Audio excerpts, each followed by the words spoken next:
신용을 지키지 않는 사람들로 빛을 잃어가는 우리의 사회. 고려 신용정보가 밝히겠습니다. 안녕하세요. 저는 고려 신용정보에 근무를 하고 있는 채권관리팀장입니다.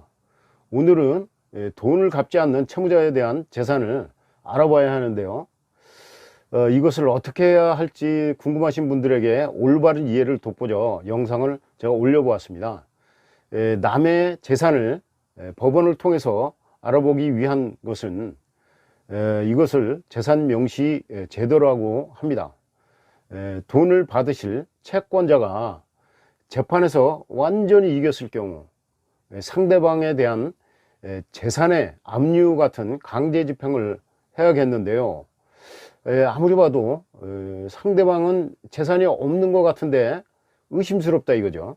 그러니까 한번 알아봐야 할 것 같은데, 그럴 때 채권자가 채무자에게 재산을 밝혀라, 그렇게 하는 것이 명시인데요. 이 명시는 법원에 신청을 하실 수가 있어요. 반드시 확정 판결, 그러니까 1, 2심 뭐 3심까지 가지 않습니까? 이래서 확실하게 판결이 난 걸 가지고, 그것을 기초적인 걸 가지고, 그래서 일단 재산이 어디에 있는지 알아봐야 하는 것을 재산명시 신청이라고 합니다. 어쨌든 재산을 알아보는 그 과정, 그러다 보니까 기본적으로는 법원으로 맡은 법원에서 이제 그 확정 판결을 받은 그 확정 판결문이 있어야 된다는 것입니다. 이거는 필수적인 것입니다.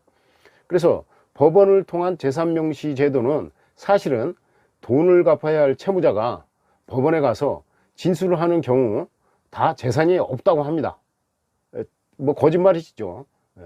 그런데 상당 부분 그렇다 보니까 정확하게 밝혀질 게 없는 것이 되어버릴 수가 있어요.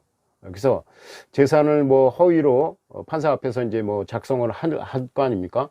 그러면 그런 허위로 작성을 한 경우 사실이 이제 밝혀졌을 때는 처벌을 받게 되는데, 그런 경우가 별로 없어요. 그리고 어느 정도 효과는 있을 수 있으나 아직까지 재산명시 제도가 그렇게 뭐 판결을 받고 뭐 재산을 알아보니 뭐 확실하게 돈을 받을 수 있겠다는 그런 생각, 과연 처음 하는 사람들은 그렇게 들 수가 있어요. 근데 이거는 아닌 것 같아요. 제가 볼 땐 재산명시 이런 것은요. 그리고 시원하지가 않아요.